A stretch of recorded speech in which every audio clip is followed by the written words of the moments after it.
Hello travelers. In this video we're gonna dip into some coexisting with animals in nature.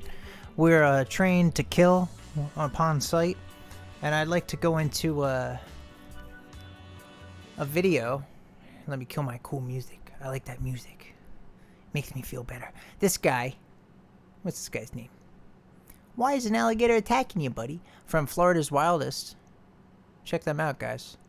Should probably sub them, actually. Check this out. That good boy right there. That big fella.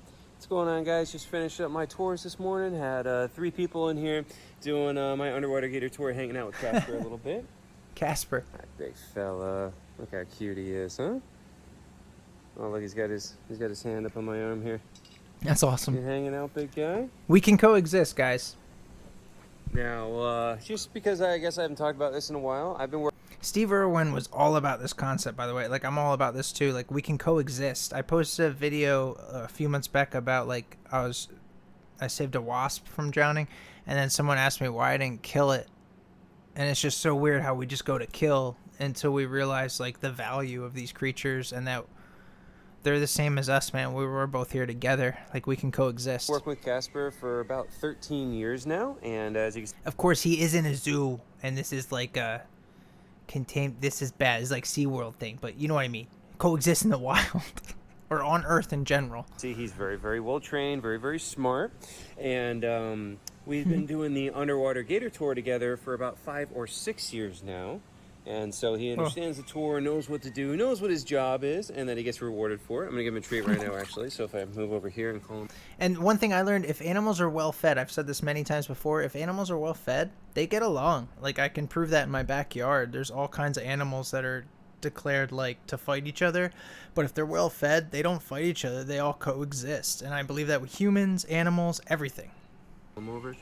Casper, come. You see him turn right around there. Casper. Come. He just hears him. Come here. Come.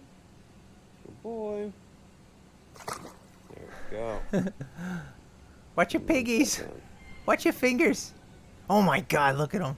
He's happy. He's smiling. Oh, you hear him? Yeah. That's a happy sound, I think. Doing a little bit of a, kind of like a little purr right there. Yeah. Pretty cool. That is cool. There you go, big fella. But anyways, so yeah, I've been working with him for about it's going on like 13 years now, and he's very, very well trained. But I do like to point out that he's trained, not tame. And you know, a lot of people see little clips and such in my videos where I'm interacting with him. People are like, oh look, he's tame, he doesn't bite, you know.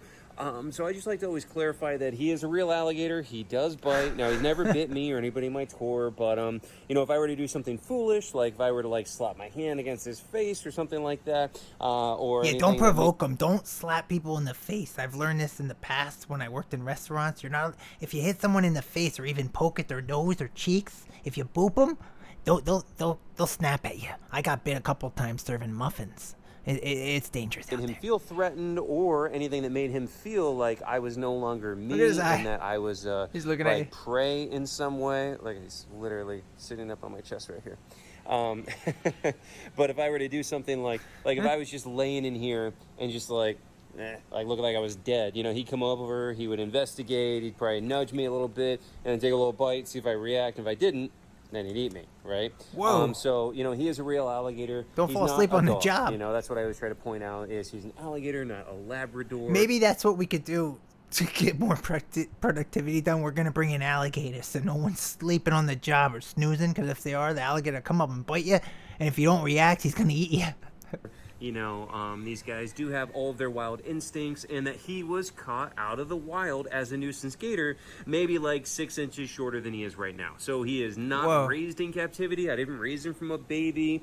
That's one of the most common things people think is, oh, you must have just raised him. That's what I thought. People are like, oh, well, you must have just fed him before the tours. That's not true either.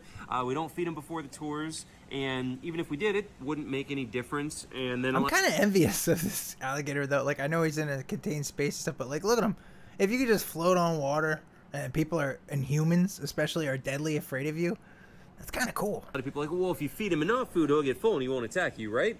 Wrong. That's not how these guys work. You know. Oh wow, I was wrong. My theory was wrong. If you're well fed, apparently they could still rip your limbs off. They don't have much of an idea of being full. I've literally watched an alligator eat so much food that he throws it up and then eats it back over again. Whoa. Beautiful smell right there, right? So, Jesus. yeah, that is a thing I have seen before mental with visual. these guys, so they don't exactly get full. And then also, if I was feeding him to make him so full every time, he would be obese, okay? Because we only feed these guys about once a Oh week. no. And Hang on, guys. My TV's gonna shut down. I gotta turn off the sleeper timer. Where's the fish? There it is. Sorry, guys. I fall asleep at night. I gotta have my timer on. My TV goes on forever.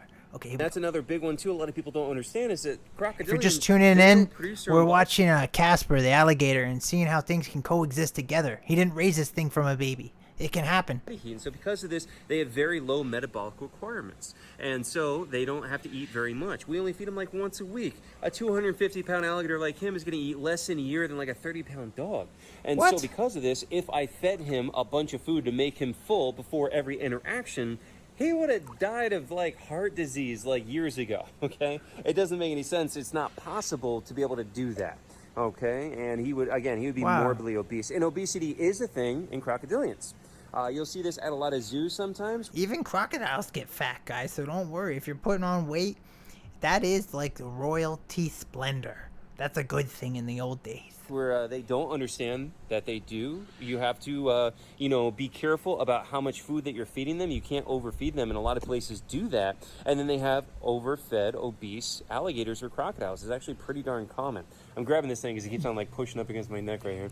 But anyways, though, yeah, you don't want to overfeed them, because again, they do get overweight. Wait, why is he grabbing it? Because it's earthworm. Because he's pushing up against this thing? I shouldn't have touched earthworm. And that causes health complications, and that's going to shorten his lifespan. But anyways, so why does he act the way that he does, and why is he so chill? Is he special in any way? No. It is literally just a consequence of training, of working with him, and proper training. That's what it really comes down to. Staring at Getting him to understand how this works. That he doesn't have to be afraid of me. And Yo, how scared is the cameraman right now just filming this? He's like, man, I can't wait to get back to the fucking office. he does what I want him to do, that he gets rewarded, he gets treats, okay? And that is the only reason. And then, I get a lot of people like, oh, well, he must be drugged or sedated. No, I mean, for one, that is unethical. We would never do that anyways. But for two, Yeah, only wrestlers do drugs. you can't do it. And rock stars and actors, celebrities. But anyways, The list goes on. Even people who aren't famous do drugs. for a couple different reasons. For one, these guys are a conscious breather. Every breath he takes is a conscious decision. And so what that means is if he is unconscious, then he's not going to breathe on his own. Just like you're crap, I might have just said that backwards. I don't know if I might have just got myself. The point is, these guys... What is he trying to explain to me, man, in the water with this crazy fucking gator? are conscious breathers. We are unconscious breathers, so we breathe without thinking about it, and we continue Oh, we breathe without thinking about it, and he thinks about it. to breathe when we are unconscious. Like if you're put under, you continue to breathe. He does not. So we have to take one of them to the vet. We actually have to intubate. Well, the video made sense up till this point. Hang on. For one, that is unethical. We would never do that anyways. But for two, you can't do it anyways for a couple different reasons. For one, these guys are a conscious breather. Every breath he takes is a conscious decision. And what that means is if he is unconscious, then he's not going to breathe on his own. Just like you're crap, I might have just said that backwards. I don't know if I might have just 13 years of this tour, this guy's still fumbling this The point fact. is, Come on. these guys Come are on. conscious breathers. We are unconscious breathers, so we breathe without thinking about it, and we continue to breathe when we are Sometimes I think about breathing, but most of the time not. We usually don't. unconscious. Like if you're put under, you continue to breathe. He does not. So we have to take one of What? them to the vet. We actually have to intubate them. You got to put a tube down the throat to breathe for them artificially, because upon sedation like that, he's going to stop breathing and then he can die, right? So that's why we have to intubate them to do that.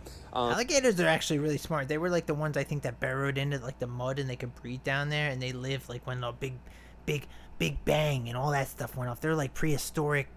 They're like fucking dinosaurs, I think. They're like scary. And that's right? important for them when they're in the water like this, because, as an animal that gets in fights and whatnot, if he gets in a fight with another alligator and he got knocked unconscious and then he automatically started breathing underwater, he would drown, which is exactly what happens to people. That's why shallow water blackout is such a scary thing if you're a free diver, because if you black out underwater, your body automatically starts breathing underwater and then you die. All right, you drown. Holy So shit, for that's another video. crocodilians, it's actually pretty know about beneficial to not have that unconscious breathing thing. I'm twisting my words up here. I'm sorry, guys. Yeah, But well, at least I guess it's good. I don't have to. Even when you're looking for work, like me, and you're trying to make it in the world, like we're all trying to make it, you know, and so at least I don't have to swim with an alligator. I'm pretty sure. you get the idea I'm trying to make Good. there. So but anyways, that. So we do not sedate them or anything like that in any way. And the way that he acts I is wanna be sedated. just again just because of the I training, wanna be which is such a hard thing for a lot of people to understand. They just don't believe it, or they don't want to believe it, or think there's some sort of trick behind it. There's no trick. I What's have the trained at least 20 alligators over the years to know their name, come when they're called, and to be chill and be able to be handleable, kind of like how I cats. wonder if he has a good relationship. Like, is he good with people too? Like, does he have a wife and kids, or is he just good? Is he like Dr. Doolittle? Like, he's so strange that he's just good with the animals, but his real life is like broken. Is this man divorced? Where's his wedding ring? Most well trained. I need a role model. I work with. I don't got a role I have model. trained a lot of them. Actually, oh yeah, and look, they go to the pet food like he was talking about. That's crazy, right? He said he feeds that alligator less than the fucking dog. Is that crazy or what? I hope he's married. Thanks for joining us on this ride, guys. Don't forget to like and subscribe. Ring a ding ding my bell, and I will see you guys in the next video.